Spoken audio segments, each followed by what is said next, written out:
let's talk about another useless idiot. Let's talk about Pete Booty Plug, who had felt the need, our former Secretary of Transportation. Now they gave it to another idiot.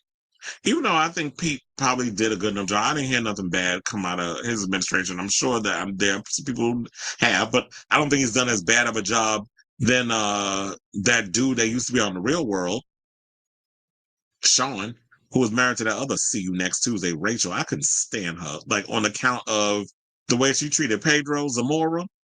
I never liked that witch. And then many times her ass tried to get up on The View and could never get the job.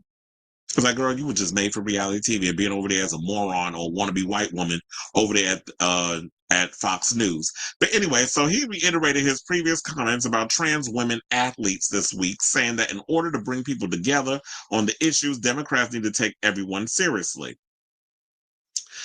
Now he says, I see this issue being used to divide. I see it being used to hurt people. This is what he said during a Substack live broadcast. It's especially hurtful for trans people and people with trans members of their family who witness themselves or people they love being used as a political football. The exchange followed a July 28th NPR Morning Edition interview in which Booty Plug framed the inclusion of trans girls in sports as a matter of fairness while rejecting blanket federal bans.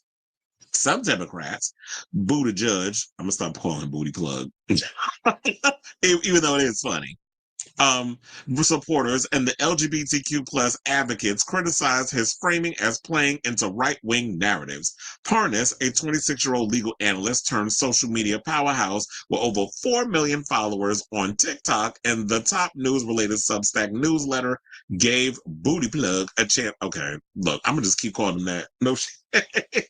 But gave Buttigieg a chance to respond directly, saying, we're talking about one of the smallest as well as one of the most vulnerable minorities in this country and in the world. In order to bring people together on this, we also have to take everybody seriously, including parents who have questions.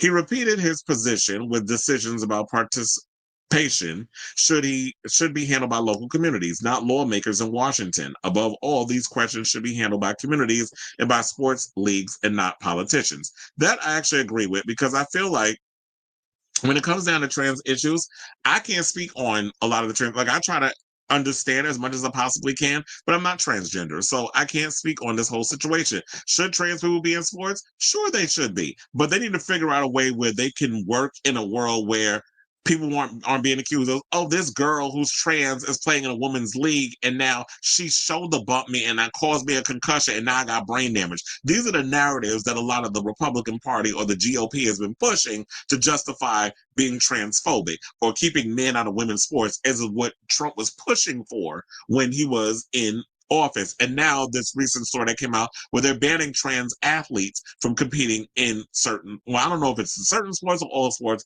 but we'll just say in sports. So when Pete Booty Plug comes along and tries to go on these bro shows, like like the show with Andrew Scholes, and you're sitting there being the cis homosexual man and spewing rhetoric where you're throwing trans people under the bus so you could be relatable, it makes you look like the type of guy who will grift and latch onto any other community just to swing votes. And people could see through it. Fortunately, they couldn't see through it with the Republicans because they found a way to do it in a way where they could easily be duped. Like when you got jugheads like Andrew or Joe Rogan and people sit and feed into the crap that they go and spew on their show, why would you be surprised by this? And I don't mind that you got any Democratic politicians or whatever that want to go on a lot of these bro shows and have these conversations. But if you're going to go on those conversations, go on these shows and have these conversations, you don't need to throw a community under the bus just so that way you can come across as relatable. There are 2 Democrats that I can tell you off the top of my head that are bro types that can relate to those people and didn't have to throw trans people under the bus for them to become likable. Zoran Mamdani, who is loved in New York, and people are ready to vote him in as the mayor because we got these other losers. Curtis Sliwa, please stop trying to run for public office. Nobody wants your stupid ass. Stop trying to vote. Try to jump in. You're like the Jill Stein of the freaking New York political party. And I'm sorry I had to give Jill that straight, but it's sort of like every time we got people come in here, you come along wanting to come in and get a vote. Nobody's voting for you. Curtis Sliwa. So move, bitch, get out the way. Another thing, damn, I lost my train of thought because I got heated. So then it was like, so we got that. Also, oh yeah, so Zora Mamdani with that, nobody's voting for Cuomo. He's an idiot. And then don't even get me started on that corrupt fool, Eric Adams. The biggest coon we've ever had in the history of politics. I mean, even, I don't even think David Dinkins would be, ashamed to see the type of what you as a black man have been doing as a mayor of New York. But also, Tim Walz, who, once upon a time was trying to run to be the VP with Kamala running as president. All the things that he's done for Minnesota and post his laws, how he's been out here doing the town halls, speaking to the people, doing interviews, and a lot of the stuff he's been saying.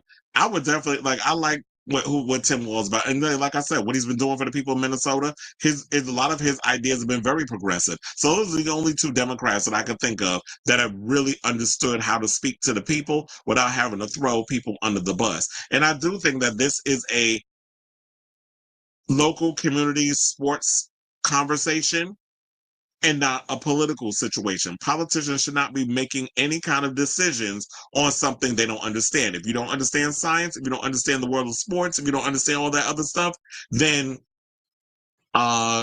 stay out of it. You know what? There was a video that I saw. Hold on, let me pull that up. Courtesy of, it was Crush Daddy. Shout out to him. Because he went and posted this video the other day where he was spilling tea about conservatives and wait, is this it? Let me see. Oh yeah, this was the one that he was talking about where he was being where he said that a lot of conservative politicians was sliding in his DMs and hit him up, and he says that a lot of the men that he has had sex with have come from red states. So I was like, let's play that clip because I want y'all to hear that too. That's why I said the hypocrisy is real with these people. Please hold. Really didn't know if I should make this video, and it's something I don't usually talk about on here because I don't know, it's not really allowed. Since I don't do it anymore, I think it's okay that I talk about it.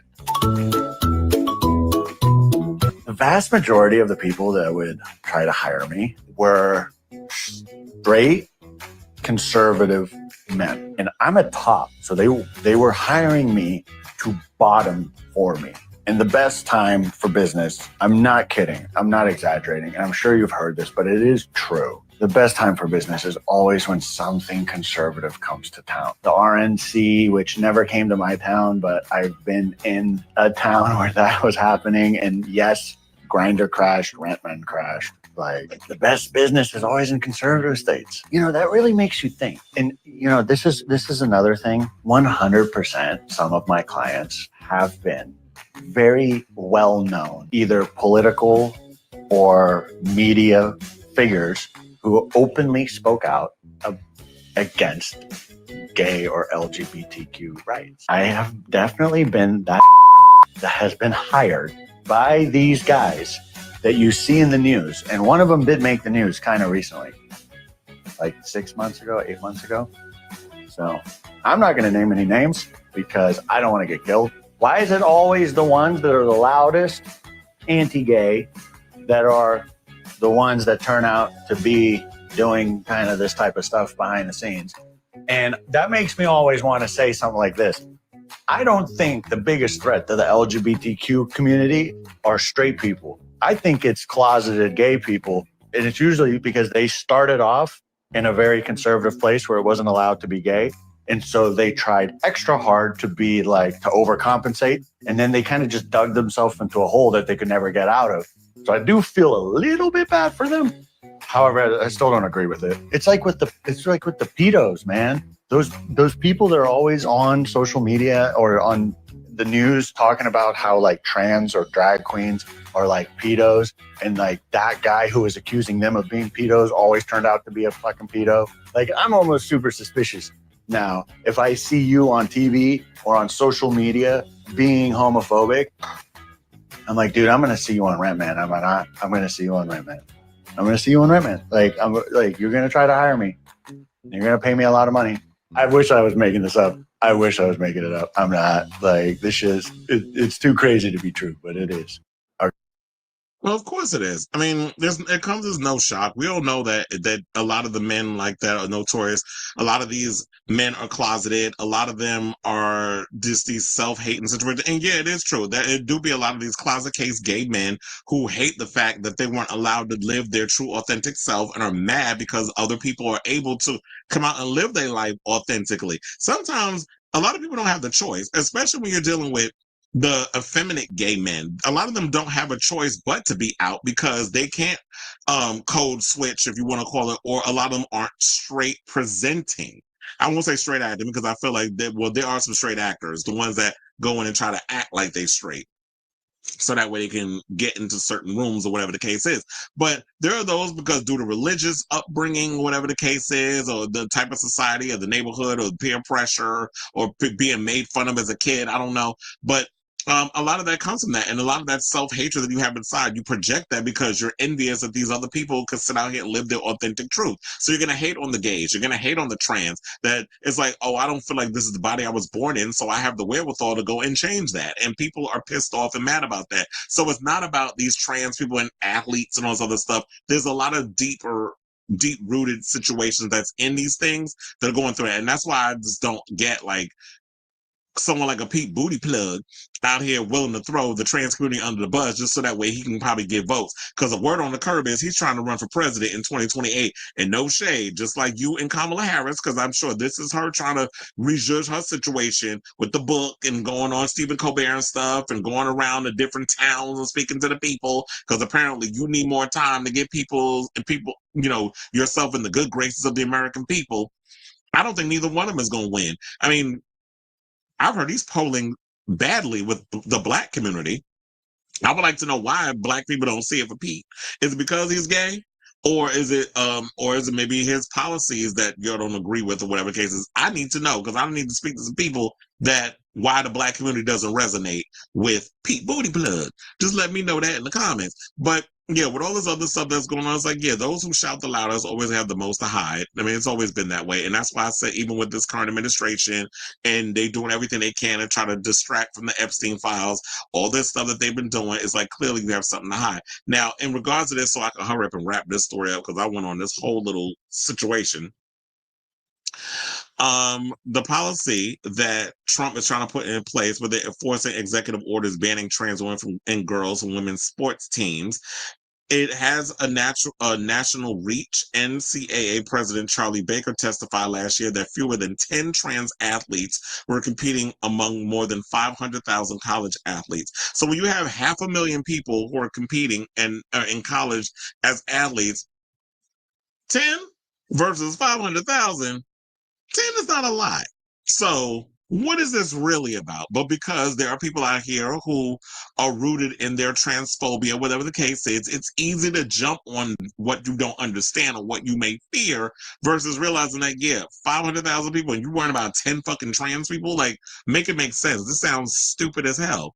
But of course, people never see the bigger picture. They're always going based off of what's in front of them or vibes or whatever the case is. Now, scientific foundings on competitive advantage remain complex. In a March PBS NewsHour segment, and I wish that we had PBS and all this public broadcast stuff going on, but with them being defunded, education is really about to go into the damn toilet. So according to PBS NewsHour, a segment on there, University of Washington endocrinologist Dr. Bradley Anawalt explained that performance gaps between cis and adult trans women narrow, but don't entirely disappear. After several years of hormone therapy, military fitness data shows that trans women running times aligned with cisgender women's after 2 years, while their push-up scenes remain higher for the duration of a 4-year study.